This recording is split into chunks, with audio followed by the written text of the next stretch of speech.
riding Kendall de Luciu. The second so far for Belgium, Jérôme Guéry riding So Jasper. And at the moment, third placed for Poland, Jaroslaw Szczecinski riding Inferno. Starting signal now given for Jörg Neve Quintana, 10-year-old Oldenburger mare by Contact Me, Grand Sire Lavallo. Starten efter Jan Verkerau og Pedro Gomez kommer ikke til start på Elektra S. Så i stedet for ser vi Jörg Neve, der rider på Quintana, som er en 10-års hoppe. Efter Contact Me og med Lavallo som overfar. Jörg, han red også nationsspringning for Tyskland i går, men havde knap så stor succes, da han efter 2 væringer udgår i første runde, og så vælger at give op i anden runde.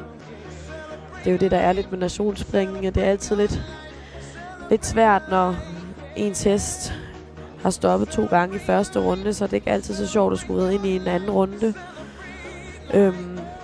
Så Jörg, han valgte simpelthen at trække sig, da han kunne mærke, at hans hest den trykkede sig for meget, da han red ind i anden runde, hvilket jo også viser, at man vil tage hånd om sin hest, og ikke vil sparke den hele vejen igennem en bane. Så det var vist god horsemanship i går.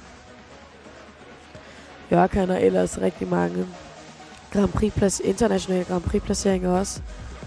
Han er bosat i Tyskland, sammen med tyske Miriam Schneider, som vi har set tidligere her i klassen, som også red nationsspringningen i går. Som vi kan se igen, så er disse heste utrolig forsigtige og har faktisk slet ikke problemer i trækombinationen. Det var også det sidste weekend, hvor det var lidt mere urutinerede heste, der stort set alle sammen fik den i stor tur sidste weekend. Så det er jo bare et helt andet niveau, vi ser i dag. Nemlig.